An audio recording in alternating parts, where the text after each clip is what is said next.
मेरे प्यारे बच्चे, कैसे हैं आप सब। मेरे बच्चों, प्रेम से बोलिए राधे राधे और प्रेम से बोलिए ओम साई राम, ओम साई राम, ओम साई राम।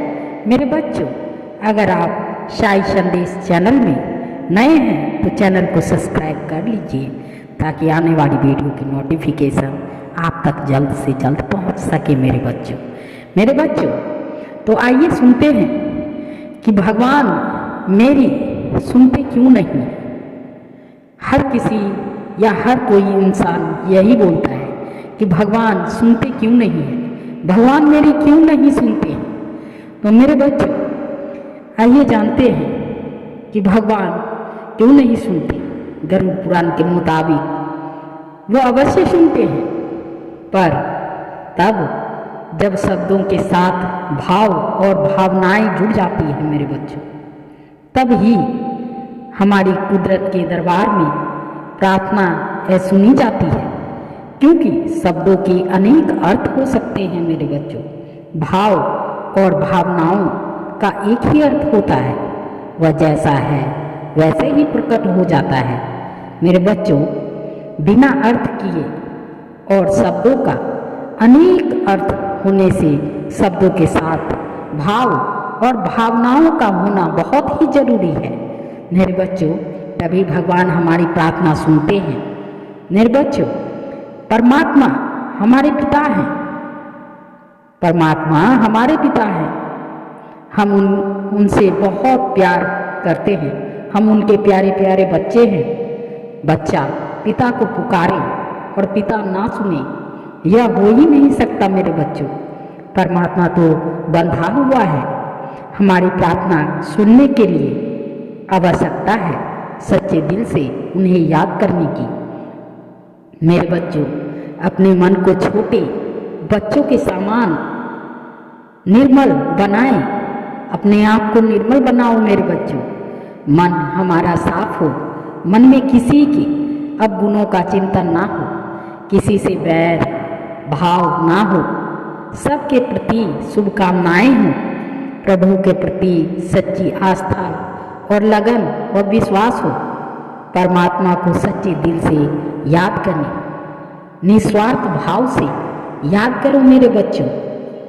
भगवान सर्वव्यापी और सर्वज्ञान होने से सबकी प्रार्थनाओं को जानते हैं, लेकिन ऐसी प्रार्थनाएं नहीं सुनता है जैसे कोई प्रार्थना करे कि हे भगवान, कल 19 नवंबर को होने वाले क्रिकेट वर्ल्ड कप के फाइनल में भारत को विजय बना दीजिए। क्योंकि ऐसी प्रार्थनाएं तो प्रत्येक देश के लोग करते हैं। ऐसे में किस की प्रार्थना सुनेंगे वो? यदि कहो कि जो अधिक संख्या अथवा अधिक भक्ति भाव से प्रार्थना करेगा उसकी सुनेगा, तो भारत को कभी कोई भी मैच या खेल में नहीं हराना चाहिए और नहीं हारेगा। क्योंकि ऐसी प्रार्थना करने वाले सब भारतीय ही होते हैं।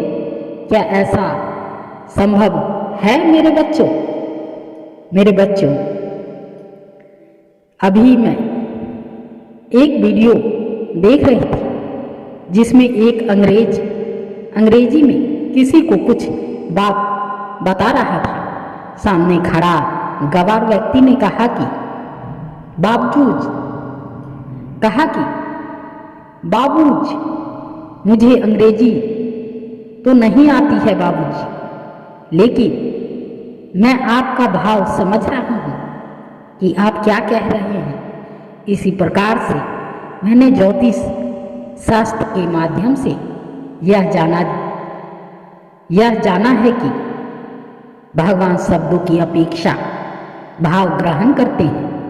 अध्यात्म और ज्योतिष की शिक्षा प्रयागराज में ग्रह नक्षत्र ज्योतिष शोध संस्था में ग्रहण करना ही मेरे जीवन में सफलता दिल आ रहा है। तब और तथा इस उत्तर का मूल स्रोत भी है मेरे बच्चों ईश्वर या अल्लाह को जब भी कोई पुकारता है वो उसका जवाब जरूर देते हैं मेरे बच्चों।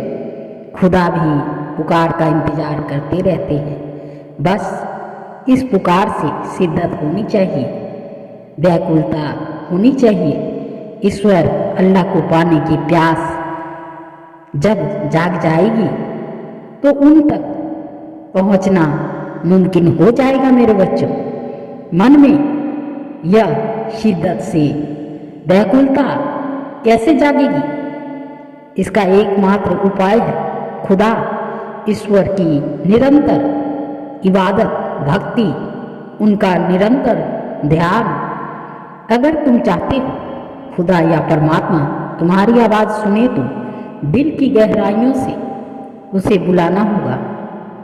तुम जितनी तरफ से पुकारोगे उतनी ही जल्दी उसका जवाब आ जाएगा मेरे बच्चों। इसीलिए कहा है कि तूने पुकारा नहीं अब वह आया नहीं। मेरे बच्चों, पुकार जरूर सुनते हैं, गहराइयों से पुकारने, जोर से पुकारना नहीं है, क्योंकि चींटी के पग नेवर बाजे तो भी साहिब सुनता है। कबीरदास ने जो कहा है, जोर से पुकारने से अल्लाह यानी ईश्वर नहीं मिलता।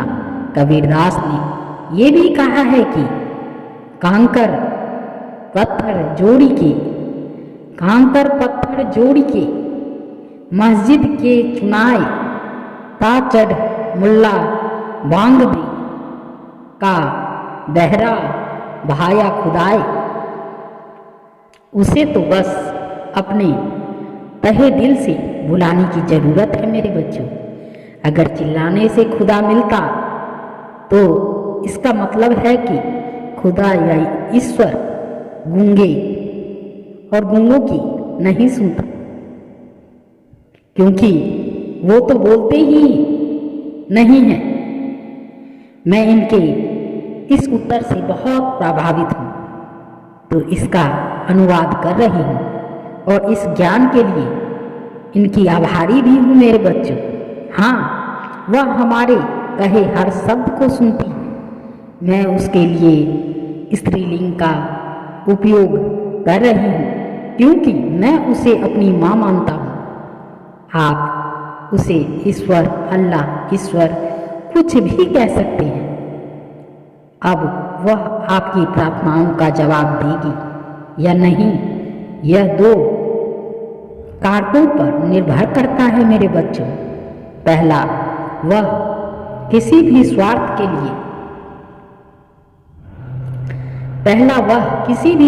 के लिए प्रतिक्रिया नहीं देती है।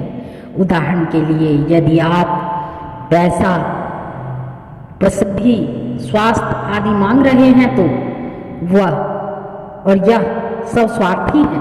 बात यह है कि आप जो भी इच्छा करते हैं वह नियत समय में पूरी हो जाएगी, चाहे कोई भी इच्छा हो। यह सिर्फ समय का सवाल है मेरे बच्चों। यह आज या कल या अगले जीवन में पूरी हो सकती है, लेकिन यह पूरी हो जाएगी। उसके लिए प्रार्थना करने की आवश्यकता नहीं है। यह एक स्वचालित प्रणाली है। आप इच्छा करते हैं और सिस्टम इसे पूरा करने के लिए एक तंत्र विकसित करता है और इसके लिए एक समय तय करता है। कृपया समझें कि यह ब्रह्मांड एक प्रणाली पर काम करता है मेरे बच्चों। कर्म वही व्यवस्था है। मान लीजिए कि एक व्यक्ति ने अपने पूरे जीवन में लोगों को लूटा और एक दिन उनका निधन हो गया। अब उसके अगले जन्म और आने वाले जीवन में वह इन सभी लोगों को वापस भुगतान करने वाला है। यही कर्म का नियम है मेरे बच्चों। अब जब यह व्यक्ति एक और जन्म लेता है तो वह आज अजनबियों को कोई अस्पष्ट कारण के लिए पैसे खो देते हैं। अब यह व्यक्ति सोचेगा कि मेरा भाग्य खराब है, मैं बिना किसी कारण के लूट गया और भगवान को मेरी मदद करनी चाहिए। वह प्रार्थना भी करता है, लेकिन क्या भगवान उस व्यक्ति की इस नियत को रोक सकते हैं? नहीं, क्योंकि यदि वो ऐसा करते हैं तो यह उसकी अपनी प्रणाली को भ्रष्ट कर देगा। उक्त व्यक्ति अपने अंतिम जीवन में लोगों से ली गई हर चीज का भुगतान करने तक पैसा खोता रहेगा और इस मामले में भगवान कभी मदद नहीं करेगा। यदि कोई व्यक्ति किसी कारणवश बीमार है और भगवान से प्रार्थना करता है कि वह उसे ठीक करे और उसका पूर्व कर्म उसे अनुमति नहीं देता है, तो फिर से भगवान बस नहीं सुनेंगे। यह जीवन में हर स्थिति पर लागू होता है। कभी कभी हम अपने लिए नहीं, लेकिन अपने निकट और प्रिय लोगों के लिए प्रार्थना करते हैं। फिर से यदि उनके कर्म कहते हैं कि उन्हें पीड़ित और पीड़ित होना चाहिए, तो वे तब तक पीड़ित रहेंगे जब तक उनका कर्म निष्प्रभावी नहीं हो जाता। याद रखें, प्रकृति कभी भी अपनी प्रणाली में हस्तक्षेप नहीं करेगी मेरे बच्चों। दूसरा, प्रकृति प्रार्थनाओं का जवाब देती है। यदि प्रार्थना उसके सिस्टम में हस्तक्षेप नहीं कर रही है, हम सभी एक शांतिपूर्ण और समृद्धि दुनिया चाहते हैं। अब मान लीजिए कि कोई सभी की भलाई के लिए प्रार्थना कर रहा है। इस मामले में वह स्वार्थी नहीं हो रहा है।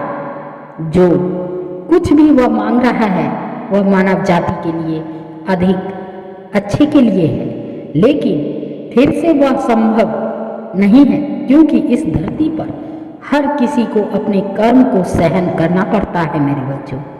यह फिर से सिस्टम को छेड़ने की कोशिश करने जैसा है। यही कारण है कि ये प्रार्थनाएं काम नहीं करती है मेरे बच्चों। तीसरी बात यह है कि माँ प्रकृति में आपका विश्वास। हर कोई कहता है कि वह भगवान में विश्वास करता है, लेकिन विश्वास केवल एक मुट्ठी भर करते हैं। उस उदाहरण को ले, किसी से भी पूछे कि क्या वह भगवान में विश्वास करता है या नहीं, 90% लोग कहेंगे कि वे करते हैं। अब उन्हें एक प्रेत वधित जगह पर एक रात बिताने के लिए कहें, फिर से उनमें से 90% मना कर देंगे। क्यों जब वे भगवान को मानते हैं तो उन्हें उस पर भरोसा करना चाहिए कि वह उन्हें बचाएंगे और बचाएंगे हैं। जब भरोसा होता है तो डर की कोई जगह नहीं होती, लेकिन वास्तव में वो भूत पर भरोसा करते हैं बजाय भगवान के। उन्हें यकीन है कि भूत आएगा, भगवान आ सकता है या नहीं भी आ सकता है। इसीलिए वो परम विश्वास की कमी है। यही वजह है कि प्रार्थनाएं अनुत्तरित हो जाती है मेरे बच्चों। जब उच्च आत्माएं हस्तक्षेप करती है तो प्रार्थनाएं बहुत आसानी से काम करती है मेरे बच्चों। और इसके पीछे कारण यह है, पहला, वे कभी भी अपने लिए प्रार्थना नहीं करती, न ही वे लोगों की स्वार्थी इच्छाओं के लिए प्रार्थना करते हैं। दूसरा, उसका विश्वास प्रकृति और स्वयं में अत्यधिक है। यह सत्य है कि कर्म को बदला नहीं जा सकता, लेकिन कुछ मामलों में उच्च लोगों को अपने ऊपर सामान्य लोगों के कर्म लेने चाहिए और वे उस व्यक्ति के बजाय पीड़ित होने का विकल्प चुनते हैं जिसे भुगतान चाहिए और जिसे भुगतना चाहिए था। इसके अलावा कुछ चीजें जिन्हें बदला नहीं जा सकता, उनमें देरी हो सकती है। मान लीजिए कि एक व्यक्ति 20 साल से पुरानी बीमारी से पीड़ित था और वह किसी तरह एक उच्च आत्मा को पाता है और वह उसकी मदद करने के लिए सहमत हो जाता है, तो वह उसे 10 साल बाद ठीक कर सकता है। लेकिन उसी व्यक्ति को अगले जन्म में 10 साल तक भुगतना पड़ेगा।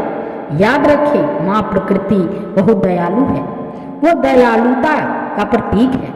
हम अपने दोषों और कार्यों के कारण पीड़ित हैं। प्रकृति उच्च आत्माओं को पृथ्वी पर भेजती है ताकि वे लोगों को सही रास्ता दिखा सकें, ताकि लोग अपने आज के कार्य को सही कर सकें, जो अनंत उन्हें और कष्टों से बचाएगा। हमें ज्ञान देने के लिए माँ प्रकृति से प्रार्थना करना सबसे अच्छी बात है।